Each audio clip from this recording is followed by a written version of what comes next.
आप देख रहे हैं डेली खबर बिहार और मैं सुजीत कुमार। बड़ी खबर सिवान कांग्रेस कार्यालय से आ रही है, जहां कांग्रेस कार्यालय में एमएलसी चुनाव को लेकर काफी सरगर्मियां तेज हो गई हैं। तमाम पार्टी के एमएलसी उम्मीदवार और निर्दलीय उम्मीदवार लगातार जनसंपर्क में जुटे हुए हैं। बता दें कि इस बार महागठबंधन से अलग होकर कांग्रेस पार्टी एमएलसी का उम्मीदवार 2400 सीट पर उतारेगी। जिस तरह से बिहार में कांग्रेस पार्टी उभरती हुई पार्टी बन रही है, अब देखना होगा कि इस बार की एमएलसी चुनाव में कितनी सफल हो पाती है या नहीं। ये तो आने वाला वक्त ही बताएगा। अपने आसपास की खबरें देखने के लिए हमारे चैनल को सब्सक्राइब करें, ताकि आने वाली हर अपडेट आप तक सबसे पहले पहुंच सके। दस्ता अभियान चल रहा है, 30 मार्च तक चलेगा और 30 मार्च तक कांग्रेस की ओर से टारगेट है कि सिवान जिला में कम से कम हम 1 लाख मेंबर बनाएंगे। दूसरा टारगेट यह है कि इस समय स्थानीय निकाय का एमएलसी का चुनाव होने जा रहा है, उसमें कांग्रेस भी अपने तरफ से उम्मीदवार घोषित करने जा रही है। सिवान जिला कांग्रेस कमेटी की ओर से अशोक सिंह जी का नाम प्रस्तावित है और जहां तक हमको उम्मीद है कि प्रदेश भी इस नाम को मान लेगा। अगर अशोक सिंह जी यहां का उम्मीदवार होते हैं तो हम कांग्रेसी मिलकर यह लक्ष्य है कि जितने उम्मीदवार मैदान में आए हैं सबसे साफ सुथरी छवि के हमारे उम्मीदवार होंगे और जहां तक उम्मीद है कि हमें किसी से लड़ाई नहीं है, जो भी उम्मीदवार आएगा वो हम ही हमारे कांग्रेस पार्टी के उम्मीदवार से ही लड़ेगा और जीत हमारी सुनिश्चित होगी। मैं रमाकांत सिंह, उपाध्यक्ष जिला कांग्रेस कमेटी से। वे एक बार यहाँ से चुनाव आजमा चुके हैं। कभी वे देवरिया से चुनाव लड़ते हैं, कभी कलकत्ता से चुनाव लड़ते हैं। ये मौसमी पक्षी जो मौसम आने पर आते हैं और फिर चले जाते हैं। उनको पैसे का घमंड है और वे त्रिस्तरीय पंचायत के हमारे सम्मानित सदस्यों को पैसे के बल पर खरीदना चाहते हैं। इस बात को हम लोग साबित करके दिखाएंगे कि सिवान के प्रतिनिधि बिकने वाले नहीं हैं और वे शांति प्रिय हैं। और जहां तक बाकी प्रत्याशियों की बात है, उनका चरित्र प्रजातंत्र के लिए उपयोगी नहीं है।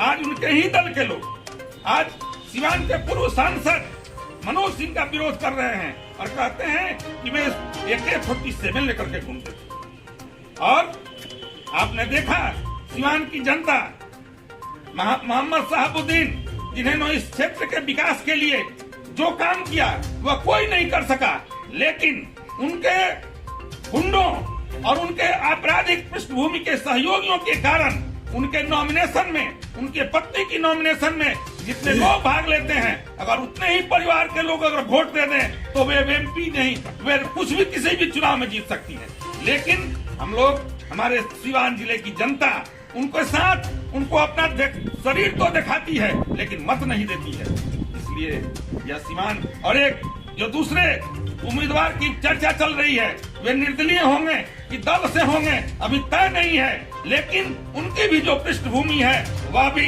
कोई साफ सुथरी छवि की नहीं है। अभी उनके एक भाई सजा जेल के अंदर हैं और किस अपराध में जेल के अंदर है ये सभी लोग जानते हैं। हमें किसी से कोई दुर्भावना नहीं है। प्रजातंत्र में जिसको शक्ति मिलती है, जनता जिसको चुनती है, वह हमारा मालिक होता है।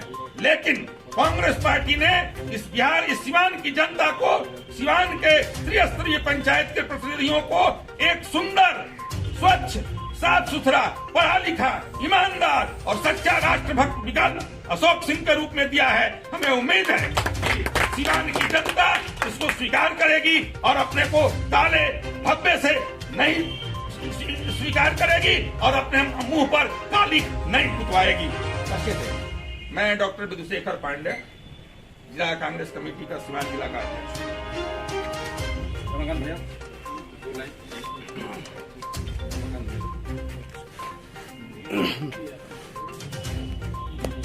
क्योंकि आयोजित की गई, इसका प्रायोजन क्या है?